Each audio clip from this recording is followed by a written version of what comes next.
को 56 सीटों का इस समय तक नुकसान हो रहा है और इंडिया गठबंधन को 92 सीटों का फायदा हो रहा है। ये बड़े आंकड़े हैं। हाँ, बड़ा नुकसान है और बड़ा फायदा है। आप कुछ कह रहे थे? नहीं, देखिए ऐसा है कि साउथ में अगर उनकी सीट आती है, केरला में, तमिलनाडु में, तो कम से कम एक कहने को होगा कि बीजेपी एक ऐसी पार्टी है जिसकी सारे के सारे स्टेट्स में वो है, सीट्स हैं। तो ये मेरे ख्याल से बीजेपी के लिए एक बड़ी बात है। सही मायने में नेशनल पार्टी अगर हम बोलें तो वो नेशनल पार्टी। बल्कि सर बीजेपी ये कहा करती थी कि राहुल गांधी सिर्फ दक्षिण तक, वायनाड तक सीमित रह जाएंगे और राहुल गांधी कहते थे कि मैं दक्षिण में बीजेपी को, मोदी को आने नहीं दूंगा। कांग्रेस ये कहा करती थी। नहीं, एक चीज और एनडीए को लेकर चुनाव आयोग की तरफ से जो ऑफिशियल ट्रेंड है वो आगे आ गया है। चुनाव आयोग के मुताबिक एनडीए को बहुमत मिल रहा है शुरुआती रुझान के मुताबिक। इस वक्त की बड़ी अपडेट आपको बता रहे हैं। तो जो जरूरी नंबर है उस पर मोहर अब चुनाव आयोग ने भी लगा दी है। सरकारी आंकड़ा ये कह रहा है शुरुआती रुझान के मुताबिक कि भारतीय जनता पार्टी के गठबंधन को बहुमत मिल रहा है। इस वक्त की बड़ी अपडेट आपको बता रहे हैं। लेकिन आप कुछ कह रहे थे सर, मैं आरपी सिंह साहब के पास जाऊंगा। मुझे ताजुब हो रहा है, चुनाव आयोग बहुमत नहीं बताता है किसी गठबंधन का। नहीं, हमारा इंटरप्रिटेशन हमने अपने तरीके से उस आंकड़े को टैली करके बताया, क्योंकि चुनाव आयोग की जो आंकड़े उन्होंने दिए उसका पहला ऑफिशियल अपडेट है, क्योंकि उसकी भाषा ये नहीं हो सकती। अगर होती है तो ऑफ द मार्क हो। नहीं वो तो। लेकिन खैर,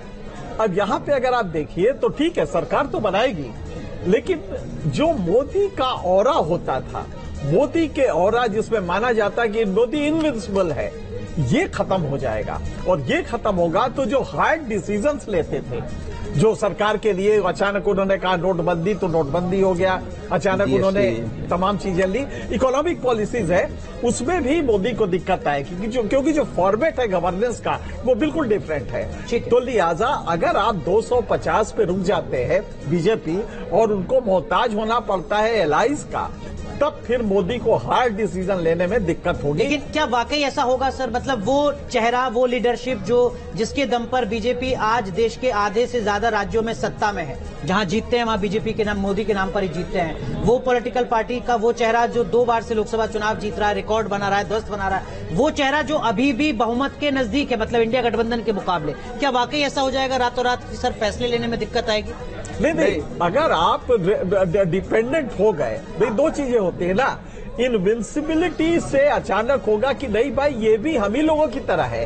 अभी तक जो देवत्व मोदी को आपने देखा, किस तरह भाषणों में मोदी को भगवान मान दिया गया था, वो जब नीचे आएगा तब ये दिक्कत होगी कि उनको जो डिसीजंस लेते हैं, जो अकेले ले लेते हैं, जैसे नोटबंदी, रात के 10 बजे आप डिसीजन ले लेते हैं, उसी तरह जो हार्श डिसीजंस है वो लेने के लिए तब आपको एलाइज पे डिफरेंट का, आपको जानते हैं वाजपेयी जी को कितनी दिक्कत होती थी, ममता बनर्जी रोज जाए।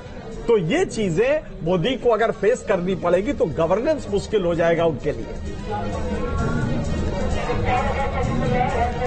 तो ये दिक्कत हो सकती है। तो इस बीच जो टैली है वो जरा एक बार फिर दर्शकों को बता रहे हैं। मुख्तार अब्बास नकवी साहब हमारे साथ जुड़ चुके हैं, भारतीय जनता पार्टी के